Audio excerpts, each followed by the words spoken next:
In this video, we're going to be looking at the top 3 Italian opening traps. Now, the Italian opening is an extremely popular opening, maybe even the most popular opening of all time. Who knows? And that is because it is very passive. However, in the right lines, it can become very, very aggressive. Now, this opening starts with e4, e5, knight f3, knight c6, and bishop to c4. Now, this is a very logical move, and black looks to have the following plan. Bring this bishop out to c5 here, and play g6. However, in this line, black plays d6 immediately, and there are many ideas here for white. Usually white wants to play c3 and d4 here, as well as castle. However, in the line we're going to be taking a look at, white plays knight to c3 with the idea of bringing the knight in here with pressure to c7 and playing something like d4 with pressure to e5. Additionally, there could be something like d3, bishop to g5, and the pressure here always maintains since this bishop, the light squared bishop, is along the long diagonal. Black continues with bishop to g4, which is a very annoying move. This pin is just going to remain here forever.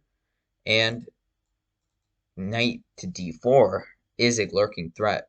So for example, if you were to play something like d3 in this position, well, knight to d4, and you can't really defend this knight because the light squared bishop is cut off. So in the game, white plays h3. And this pretty much says you don't really have a good place to move your bishop. Because, number one, if you take, white just takes back, and there's pressure here. And after h3, dropping the bishop back is very passive. However, in the game, bishop to h5 was played, which is the best move. However, again, it is still very, very passive. There's pressure here. There could also be pressure with something like d3, bishop to g5, similar ideas that we saw before. However, this sets up a beautiful trap, which is the Legal's Mate trap. You guys probably have heard of it. It's a very common checkmate. And this checkmate starts with knight takes e5. Now, this immediately sacrifices the queen. Bishop takes d1, and the queen is lost. However, if black captures, it is a forced checkmate sequence. After bishop takes f7, king e7, only move, and knight to d5, checkmate. Now, where black went wrong was back here. Black was supposed to play something like bishop to g6, not capturing the queen, and just play the game pawn down. It's still losing. However, it does not immediately lose on the spot, obviously. However, if black gets greedy, as we saw, a quick checkmate will finish it off. And I mentioned this piece activity earlier. These two knights, especially something like d3, and this bishop is coming out, this could be very, very dangerous. And like I said, the Italian opening is passive. However, in the right moment, the quick piece development can lead to aggressive chances.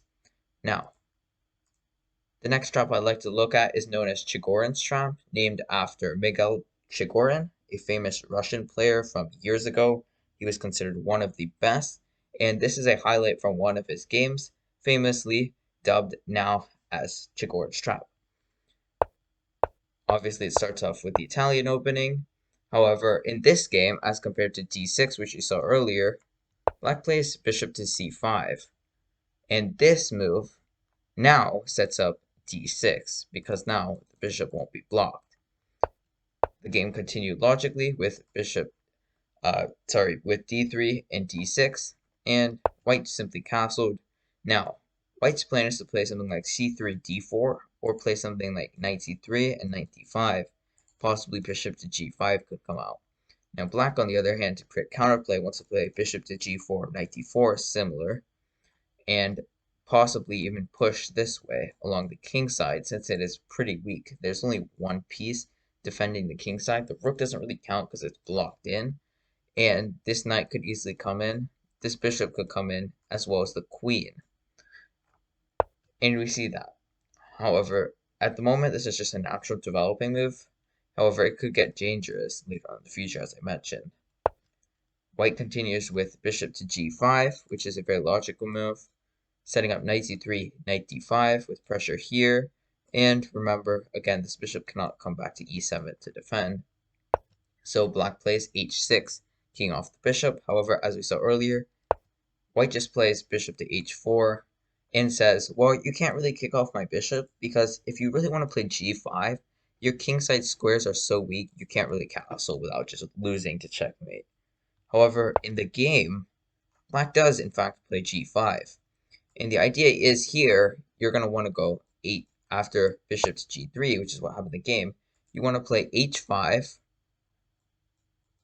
g4, or h4, reroute the queen, bring the bishop in, and castle to the queen side and just set up a full-on queenside attack. And like I mentioned, there's this whole passive-aggressive situation. It is generally passive, however, in the right moment, black can be very aggressive. And in the game, black strikes with h4, with h5, and now h4 is a threat. However, like I mentioned, the pawn is just hanging now, and it can get very, very dangerous because there's pressure here. However, in the game, Chigorin says, I don't really care, h4. And white just gobbles up the pawn. And I mean, there's a fork here. It doesn't look too good for black. However, black says, I really don't care about this queen. Let's just sacrifice the queen. H takes g3. And now, it is very, very dangerous here. Because this pawn could come rolling. This bishop is pinned. This knight could come in. This bishop could come in. This knight can develop this way. And after knight takes d8, grabbing the free queen, black just says, I'm going to add another attacker. And your position is so bad, you're probably going to lose the game. The game continued with queen to d2, knight d4, and pretty much it's just dead loss for black here. Sorry, dead loss for white here. Because the position is just so bad, as I mentioned, all these ideas, the pieces are just all coming in. And for example, if white played something like knight takes b7, well, it is so extremely dangerous. There's a forced checkmate sequence here, which is what is known as Chigorin's trap. Knight f3 captures, which is the only move. If you don't capture, play king to h1, rook takes h2 is mate, so you have to capture. Bishop takes, and it's a forced checkmate sequence. So, for example, if we look at it from the view of black, rook takes h2 and rook h1 is an unstoppable checkmate threat. This is a very common idea. And for example, if you play something like h4, well, you just capture it. And this bishop with the knight, and obviously the threat of checkmate in 1 is just too much. And white has really nothing to do here except pretty much just die. There is no way to stop checkmate, and it is a quick 15 move win for black. Now, the third trap I like to take a look at is known as Blackburne-Shilling Trap. This is also very, very common. You've probably seen a ton of videos on this. And again, it starts with the Italian. However, the third line I like to take a look at, we saw bishop c5 and d6 earlier, is knight to d4, which is a very peculiar move. Doesn't it just hang one pawn? And now there's pressure here with bishop takes or knight takes. Well, after queen g5, it's winning for black, according to the computer. And you're like, huh? It's winning? Yeah, it's actually winning, because this pressure here with pressure here is just really annoying. And if white gets greedy here and captures on f7 and says, I have pressure here against the rook and the queen, I'm forking you and going to win material, it loses because of queen takes g2. And queen takes g2 is a very dangerous move. Obviously, queen takes h1, and the only move is bishop to f1. That's a direct threat. So most likely you're going to see rook f1. However, there's queen takes e4. Now, this is a very famous trap because if you play bishop to e2, there is knight f3 checkmate. And this is one of the quickest checkmates in the game of chess. Black checkmates in only 7 moves. And if we go back to this position, there's nothing that you can do to stop it except play queen to e2. Just such an uncomfortable move after something like takes, takes, and takes, followed by like pretty much there's nothing here. After maybe like knight c3 and queen takes, it's losing, obviously. I mean, we can see that there's two rooks for two rooks, three pieces for three pieces. However, white doesn't have a queen. Black has a queen right here. And this queen is infiltrating. The rook can come down in the future. Knight's going to develop. And materially and positionally, white is just lost. I hope you guys enjoy this video over how I went through the top 3 Italian opening traps. Thanks for watching.